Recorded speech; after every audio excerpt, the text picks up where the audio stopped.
Gareth sat on the ground and began flipping through the drawings. They were nothing short of incredible. Deggs was the most recent and only half done. The captain was grinning ear to ear, and though the body wasn't complete, it looked as though he was posed sitting in his captain's chair. He carefully flipped back a page to see a white and gray two-dimensional, hyper-detailed rendering of Tonnet, even down to the microscales and the cracks in their beak. They were not looking at the viewer, instead focused on a no less detailed laboratory table. Wow. He stopped himself and glanced up to make sure he didn't wake her. He hadn't. Her snoring continued. He flipped again and found Thwill, a drawing only slightly smaller than he was in real life and color accurate given his gray fur. Gareth mused at the ingeniously simple means of creating an image with graphite marking. It had been some time since he'd seen a non-digital art form. Thwill had a furtive look but seemed to be focusing on the ship's engines as best he could. Another flip and he found himself. His own face stared back at him with a kindly look. To be honest, he was surprised. He would have expected a judgmental scowl on his rendered face, but instead he was sat in a field of listing grasses. Behind him was a setting sun. He realized that this was a replication of the small hill where he and Penn had shared a quiet few minutes back on the outskirts of the Raxian colony. All of their portraits seemed to be snapshots of real moments, as if Penn had pulled the images from her memory and translated them onto the canvas. He turned another page and found a drawing of her helmet. He recognized the visored, full-cover helmet she'd donned from the set they'd returned to the humans. It was drawn such that the view was looking down at the helmet held in the viewer's hand, though it was a human hand, Penelope's own, he assumed. What was depicted in the visor's reflection, though, disturbed him. The background was normal, it being the ceiling of the nebula's cargo hold complete with a section of the attached crane arm. This was all behind what disturbed him, a figure, what would have been Penelope. It had her hair, slightly shorter than now, it had her shoulders and the outline of her head, and yet it did not have her face. It, in fact, had no face whatsoever. It wasn't that the drawing was abandoned or unfinished. The face was shaded, there were contours and everything, but it was utterly devoid of features. It had no eyes or nose or mouth. The human form was odd to him still, but there was something very unnerving about a depiction of the human form that lacked the one part he'd learned to read.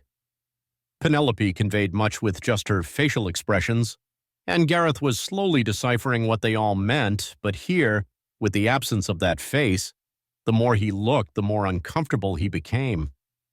Almost on necessity, he flipped away, shaking the uneasy feeling from his shell. After a moment, he looked back down at the new page. She'd clearly spent a lot of time with this next drawing. It filled both this page and stretched across the back of the previous one. It depicted a group he was somewhat familiar with. 6 humans sat together in a hangar of sorts. Some stood, others found seats on boxes, but they all were sharing a bottle identical to the one Penn had taken only a sip from before. It was as if this were a snapshot taken moments after a joke as everyone was laughing and smiling. Before he looked closer at this one, he glanced at the next few pages and found that they could be said to all go together. Each member of her old family had a corresponding portrait in the preceding pages. He could almost feel the care with which these drawings were made. He flipped back and forth, examining each figure in the group piece with its corresponding portrait. Gareth was finally able to put faces to the members of Fireteam Cerberus. Until now, they'd been vaguely varied human figures. In the recording, Samir had shown him the most obvious bit of demarcation between them was the differently colored accents on their armor. Now, though, he could match builds to faces. Even with the limited color gradient, he was able to mark who was who. The one standing furthest to the left had to be her old captain, Alvarez. He was holding the bottle of Ryacilla in one hand and a glass in the other while he seemed to be shrugging. Gareth had imagined a very different-looking face than what greeted him. In his portrait, the man was almost young-looking, surprisingly unblemished despite his occupation. His hair was shorter than Penn's, and though he couldn't know its exact color, it was darker than hers as well. Unlike Penn, the man had a well-trimmed bit of facial hair just around his mouth, which sat frozen in a grin. To Alvarez's left was a woman, older than Penn almost certainly and shorter by a fair margin. That said, she stood with a clear self-confidence. This had to be Jane Ashara. She was roaring in laughter in the group piece, but in her portrait she wore a worried expression, kind but drawn down with stress lines. Gareth could also make out a scar reaching up her neck and across one ear.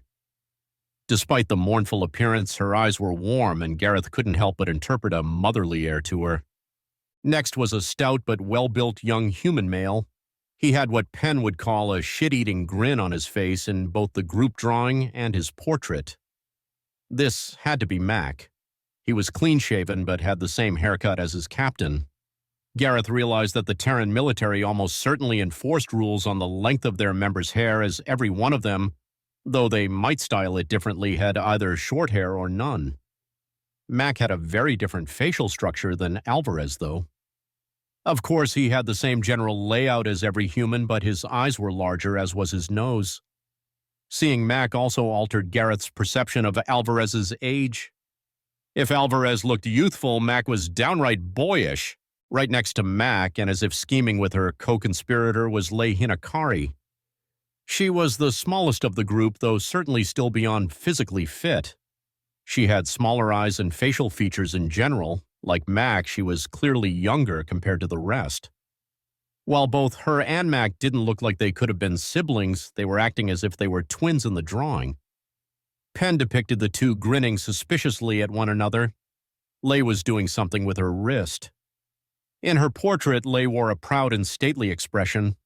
Between Lei and Penn, who was on the far right, was a stoic-looking, dark-skinned man with a shaved head. Joshua Awali. He smiled with the rest of them, but had a more muted expression. Like Ashara, his face had heavy worry lines that aged him. He had piercing eyes, and in his portrait, he seemed to be staring at the viewer. Despite the piercing look, his expression was somewhere between wistful and mournful. Then there was Penn, a face he knew well. She gave herself no corresponding portrait, but in the drawing of all of them together, she was laughing with her drink in hand as she leaned against a crate. He realized he hadn't seen her smile like the way she did in this drawing. She had a lack of weight to her here, not physically but socially, like it was easier for her to smile. He had seen a more lighthearted smile peek out on a few rare occasions in recent memory, but there was a difference that was difficult for him to express. As he flipped the page back and forth on final time, something fell out of the sketch pad. Picking it up off the ground, he found a replica of the drawing of the 6 of them in the form of a small printed picture. If anything, the drawing was likely a replica of this photograph. As he put color to the people, he was so absorbed that he legitimately jumped when Penelope spoke. Done snooping? The sketch pad fell to the ground and the photograph floated down behind it. Gareth tried to speak but couldn't come up with anything. Hey, don't damage my shit, she said, grinning somewhat. Penn sat up and swung her legs off the bed before leaning down and picking up the pad and photo. Gareth was still frozen. I'm just messing with you, man. It's fine. She noticed what he'd been looking at. I could point out who's who if you want. I know I mentioned them, but I suppose their names don't mean much. This brought Gareth to his senses. His mind shot to the previous night when he'd gone through all the trouble of confessing just to find her completely asleep. He supposed now was as good a time as any. I actually do know who's who. I kind of have something to tell you that I should have told you a while ago. What is it? Her head cocked, but she still wore the bemused look she had. Gareth steadied himself. I know who each of them are because when we were with your friend Samir, during the dinner when I went to the bathroom, he showed me the restricted footage of what happened to you all in that building. The city. The bemused look on Penn's face dropped. It was replaced with a severe glare. I'm sorry, was all Gareth could offer. Penn's gaze was will-breaking. She barely blinked and her face was like a statue. After a few moments, though, her expression softened and she looked down at the ground. She sighed. It's fine, I guess. I suppose I can't really blame you. Samir always had a penchant for inserting himself in other people's business. If anything, I'm sorry you had to see that. It was, well, I don't think it needs saying, but Brutal is a word that comes to mind. I'm so sorry, Pen. It's already done. No need to apologize. Not for that. Well, yes for that, but I'm sorry you had to go through that. I can't imagine, even having seen it. Pen seemed to find something on the floor that transfixed her. She offered no reply. If she always looked confident and larger than life, now she seemed to shrink a little. I won't push. I don't think I'd know how to talk about that either. But I want you to know that I'm here, and the rest of the crew is too, of course. I won't share anything, and I know you don't want pity. I'm not pitying you, it's sympathy. If you want to talk, though, I'm here. What is it you like to say? I've got you. Pen still didn't speak, but Gareth could see that last bit did pull a small smile from her. Silence filled the room for a while, but Gareth's eyes went back to the sketch pad, and a thought brought him to break that silence. You're an amazing artist. These are so detailed, they're practically lifelike. Thank you. The shrinks say it's supposed help. You picked it up after... No, actually, it's been a hobby, I guess, since I was young. I started with tagging the sides of buildings, but after I joined, I took up paper and pencil. The military isn't exactly accepting of vandalism, and a pad and pencil is a tad more portable. It's clear you've put a lot of work and passion into them, and I appreciate the flattering depiction of my own person. I really enjoyed the view there, and thank you for not saying it's talent. I never shared my drawings much, but whenever I did, people would say something about being talented. It always struck me the wrong way. I always felt it implied I didn't earn it. Wellens have a saying that goes, talent is having built a skill since before you could remember.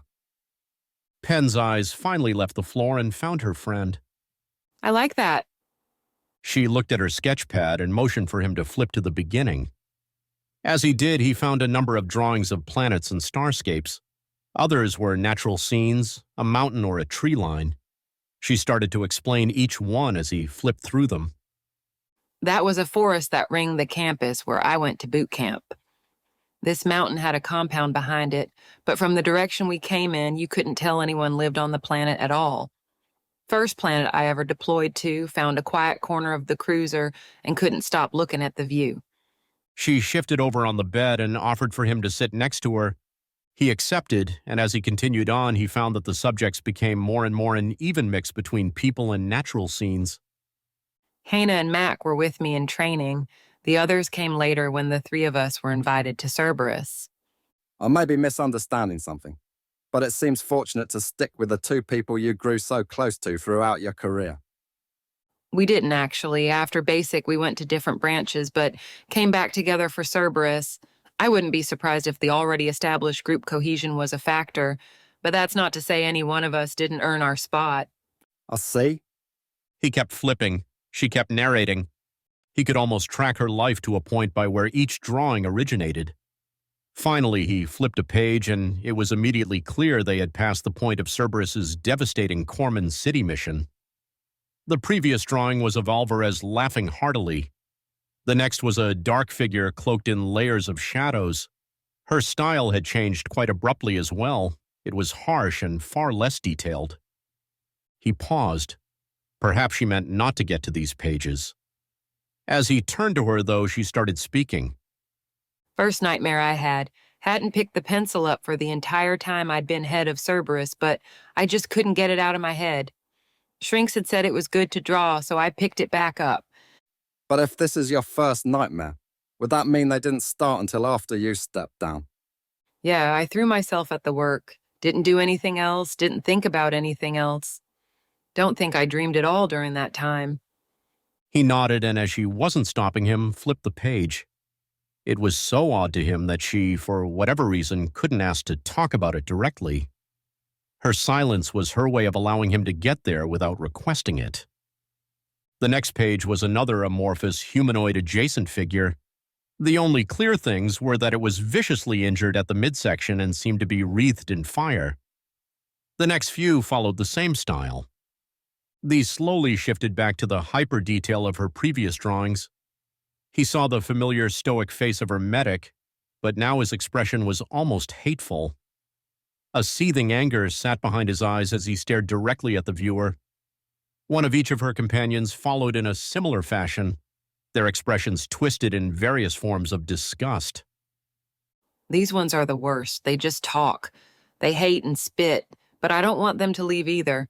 They're so close. I almost prefer the ones where I'm just reliving it all. I know.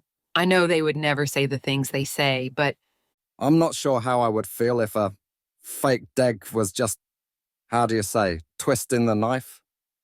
She just nodded.